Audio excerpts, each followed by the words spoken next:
దమస్క్ అని ఒక ప్రాంతం ఉంది. ఆ ప్రాంతంలో చాలామంది క్రైస్తవులు ఉన్నారు.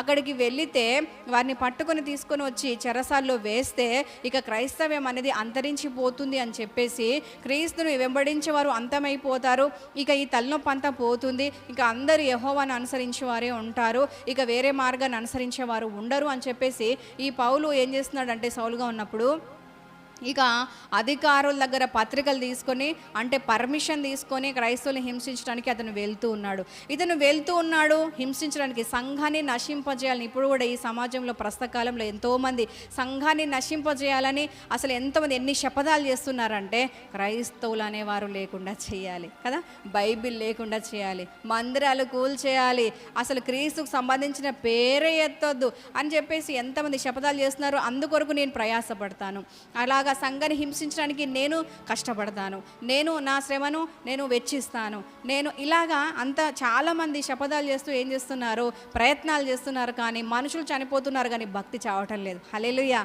మనుషులు చనిపోతున్నారు కావచ్చు, క్రైస్తవులు చనిపోతున్నారు కానీ విశ్వాసం చనిపోవటం లేదు, సంఘానికి చావు లేదు, వాక్యానికి చావు లేదు, పరిశుద్ధతకు చావు లేదు, పరలోకానికి వెళ్ళడానికి ఇంకా ద్వారాలు తెరవబడుతున్నాయి. అనేక మంది చేర్చబడడానికి, ఇంకా ఒక్క విత్తనం చచ్చిపోతే అనేక విత్తనాలు రావడానికి, అనేక పంట రావడానికి కారణం అవుతుంది తప్ప క్రైస్తవ్యానికి చావు లేదు, క్రీస్తు మార్గానికి చావు లేదు. ఇది ఒక మతం అని కాదు, కానీ క్రీస్తు తత్వానికి చావు అనేది లేదు.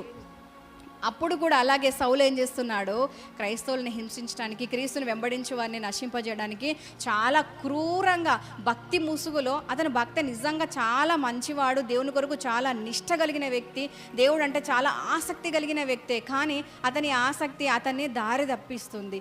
అలాగా ఏం చేస్తున్నాడు అంటే, ఆసక్తితో దేవుని కొరకు పనిచేస్తున్నానన్న ఆసక్తితో క్రైస్తవుల్ని హింసించడానికి బయలుదేరినాడు. ఇక్కడ బయలుదేరినాడు, అక్కడ ప్రార్థన ప్రారంభమైంది. హల్లెలూయా. మనకి ఎన్ని శ్రమలు అవుతాయో ఆ శ్రమల్లో మనకు ఏం ప్రారంభమవుతుంది అంటే, భక్తి ప్రారంభమవుతుంది. ఆ శ్రమల్లో మనకు విశ్వాసం ప్రారంభమవుతుంది. శ్రమలు ఎదురైతేనే మనం దేవుని వైపు మన హృదయాన్ని తిప్పుకోగలుగుతాము. మన మనస్సు లోకం మీద నుంచి మళ్లింపబడితే, మన మనస్సు మనుషుల వైపు నుంచి మళ్లించబడితే, మన మనస్సు ఎక్కడ ఆనుకుంటుందంటే కేవలం దేవుని పైన ఆనుకుంటుంది. హల్లెలూయా. కాబట్టి శ్రమలను బట్టి మనం అతిశయించే మనస్సుతో నింపబడుదుము గాక. శ్రమల్ని బట్టి దేవుని మీద సనిగే వారంగా కాక, దేవుని సంతోషపరిచే వారంగా, స్తుతించే వారంగా మనము ఉందుముగాక. ఆమెన్.